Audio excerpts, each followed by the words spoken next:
बात उस समय की है जब भगवान प्रभु श्री राम 14 वर्ष के वनवास में थे। उसी समय उन्हें घने वन में एक ऐसा राक्षस मिला था कि उस राक्षस के डर से पक्षी भी नहीं बोल पाते थे और उसके डर से वन के जीव वहां नहीं रह पाते थे। इतना भयानक राक्षस जिसे किसी भी अस्त्र के द्वारा मारा नहीं जा सकता था। उस राक्षस ने माता सीता को भगवान प्रभु राम से छुड़ा लिया था, जिसे देखकर स्वयं त्रिलोक के नाथ भी घबरा गए थे। तो आइए जानते हैं उस राक्षस की कहानी इस छोटे से वीडियो के माध्यम से।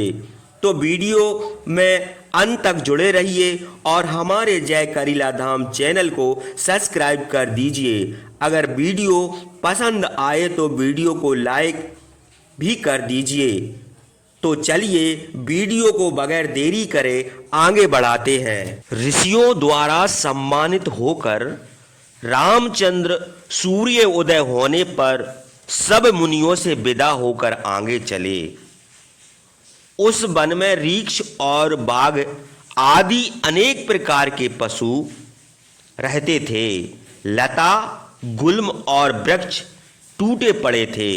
जलाशय खराब हो गए थे। पक्षी नहीं बोलते थे, केवल झींगरों का शब्द सुन पड़ता था। रामचंद्र और लक्ष्मण ने उस वन को देखा। उसके बाद सीता के साथ रामचंद्र ने हिंसक जीवों से भरे हुए उस वन में घोर शब्द करते हुए एक राक्षस को देखा। मनुष्यों का मांस खाने वाला वह राक्षस पर्वत के शिखर के समान था। उसकी आंखें बहुत गहरी थीं, मुंह भारी था, शरीर बड़ा विकट था, पेट बहुत बड़ा था। उसका कोई अंग सुडौल नहीं था। उसे देखकर मनुष्य डर जाते थे। वह राक्षस रुधिर और चर्बी से लथपथ था। बाघ का चमड़ा ओढ़े था। मुंह बाए हुए यमराज के समान उस राक्षस को देखकर सब प्राणी डर जाते थे। वह 3 सिंह, 4 बाघ, 2 भेड़िया, 10 प्रसत और 1 बड़े हाथी का सिर जिसमें दांत और चर्बी लगी थी लिए हुए था। उसके हाथ में लोहे का बना हुआ एक शूल था। वह रामचंद्र, सीता और लक्ष्मण को देखकर बड़े क्रोध से गरजकर प्राणियों का नाश करने वाले काल के समान पृथ्वी को कपाता हुआ उनकी ओर दौड़ा। उसने दौड़कर सीता को उठा लिया और रामचंद्र तथा लक्ष्मण से कहा, तुम जटा वत्कल धारण करके स्त्री को लेकर वन में आए हो, इसलिए तुम अब अपने जीवन का अंत समझो। तुम तपस्वी होकर अपने साथ स्त्री क्यों लाए हो? तुम धनुष, बाण और तलवार लेकर दंडक वन में क्यों आए हो? अधर्मी, पापी और मुनियों का चरित्र दूषित करने वाले तुम दोनों कौन हो? बतलाओ। मैं राक्षस हूं, मेरा नाम विराध है। मैं अस्त्र शस्त्र लेकर इस दुर्गम वन में घूमता रहता हूं और ऋषियों का मांस खाता हूं। यह सुंदरी स्त्री मेरी भार्या होगी। तुम दोनों बड़े पापी हो। हम युद्ध में तुम्हारा रुधिर पिएंगे। दुरात्मा विराट की यह गौ की बातें सुनकर जनक नंदिनी सीता डर के मारे आंधी में कांपते हुए केला के समान कांपने लगीं। सीता को विराट की गोद में देखकर रामचंद्र ने उदास होकर लक्ष्मण से कहा, सौम्य, देखो राजा जनक की पुत्री मेरी स्त्री सदाचारिणी सीता को इस राक्षस ने गोद में ले लिया। राजपुत्री यह सुनी सीता बड़े सुख में पली है। कैकई ने हम लोगों के लिए जिस मनोरथ से वर मांगा है वह उनका मनोरथ आज सफल हो गया। उनको केवल अपने पुत्र का राज दिलाकर संतोष न हुआ, इसलिए उन्होंने सबके लिए प्रिय होने पर भी मुझे वनवास दिया। हे लक्ष्मण, आज मेरी विमाता कैकई का मनोरथ शीघ्र ही सफल हुआ। मुझे पिता की मृत्यु से और राज्य छूटने से इतना दुख नहीं हुआ जितना इस समय पर पुरुष द्वारा सीता का स्पर्श होते देखकर हो रहा है। रामचंद्र की यह बात सुनकर लक्ष्मण को बड़ा क्रोध आया। उनकी आंखों में आंसू भर आए। उन्होंने रोके हुए और फुफकारते हुए सांप की तरह लंबी सांस छोड़कर रामचंद्र से कहा, हे रघुनंदन, आप इंद्र के समान सब प्राणियों के स्वामी होकर और मेरे समान सेवक के मौजूद रहते अनाथ की तरह इस प्रकार दुखित क्यों हो रहे हो? मैं अभी क्रोध होकर इस राक्षस को बाण से मार डालूंगा। इसके मरने पर पृथ्वी इसका रुधिर पिएगी। राज के लोभी भरत पर मुझे जो क्रोध हुआ था उसे मैं अभी इस राक्षस पर उसी प्रकार उतारूंगा जैसे इंद्र पर्वत पर वज्र छोड़ते हैं। मेरे बाहुबल के वेग से शीघ्रगामी विशाल बाण इस राक्षस की छाती पर गिरेगा।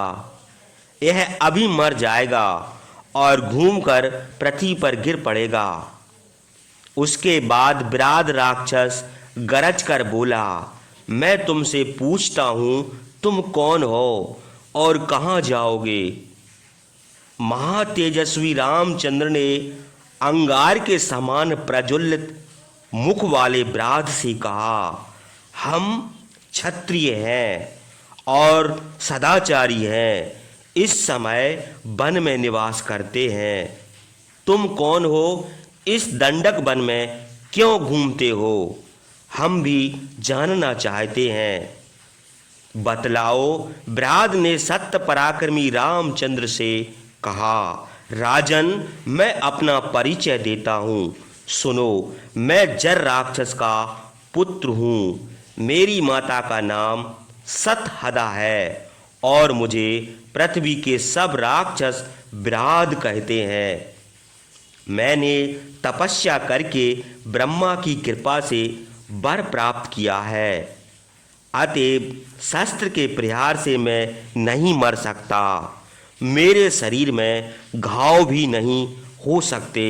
इसलिए तुम यदि अपना जीवन चाहते हो तो मुझसे युद्ध करने की इच्छा ना करके इस स्त्री को छोड़कर शीघ्र यहाँ से भाग जाओ। विराट की यह बात सुनकर क्रोध के मारे रामचंद्र की आंखें लाल हो गईं। उन्होंने पापी कुरूप राक्षस से कहा, रे नीच, तुझे धिक्कार है। तेरा यह मनोरथ तुच्छ है। तू निस्संदेह अपनी मौत ढूंढ रहा है। अच्छा, खड़ा रह, भी तेरी मौत आती है। मैं तुझे जिंदा न छोड़ूंगा। यह कहकर रामचंद्र ने शीघ्र धनुष चढ़ाकर और तीक्ष्ण बाण रखकर उस राक्षस पर चलाया। रामचंद्र ने गरुड़ और पवन के समान शीघ्र चलने वाले सुवर्ण पंख 7 बाण मारे। मोर पंख के समान विचित्र और अग्नि के समान चमकीले वे बाण विराट के शरीर में बैठाकर रुधिर से लथपथ होकर पृथ्वी पर गिर पड़े। बाणों के लगने पर वह राक्षस बड़ा कुपित हुआ और सीता को छोड़कर हाथ में शूल लेकर रामचंद्र और लक्ष्मण की ओर झपटा। बड़े जोर से गरज कर इंद्रध्वज के समान शूल लेकर मुंह फैलाए हुए यमराज के समान देख पड़ा। राम और लक्ष्मण दोनों भाई यम के समान विराट राक्षस के ऊपर तीक्ष्ण बाणों की वर्षा करने लगे। वह भयानक राक्षस हंसकर खड़ा हो गया। उसने जवाई ली और उसके शरीर से सब बाण निकलकर पृथ्वी पर गिर पड़े। वरदान के प्रभाव से रामचंद्र और लक्ष्मण के बाणों से उसकी मृत्यु न हुई। वह शूल लेकर उनकी ओर दौड़ा। वज्र के समान उसका शूल आकाश में चमकता था। शस्त्रधारियों में श्रेष्ठ रामचंद्र ने 2 बाण मारकर उसका शूल काट डाला। रामचंद्र के बाण से कटकर विराट का शूल पृथ्वी पर गिर पड़ा, मानो वज्र के प्रहार से मेरु पर्वत का शिखर गिरा हो। तब रामचंद्र और लक्ष्मण दोनों भाई काले सांप के समान खड़ग लेकर बड़ी शीघ्रता से उनकी ओर दौड़े और बड़े जोर से खड़ग से मारने लगे। उस भयंकर राक्षस ने हाथ फैलाकर किसी से न डरने वाले पुरुष श्रेष्ठ दोनों भाइयों को पकड़कर भागने की इच्छा की। उसका अभिप्राय समझकर रामचंद्र ने लक्ष्मण से कहा, हे लक्ष्मण, यह राक्षस हम लोगों को लेकर इस मार्ग से चले तो बहुत अच्छा हो, क्योंकि यह जिधर जाना चाहता है इसी मार्ग से हम लोगों को चलना है।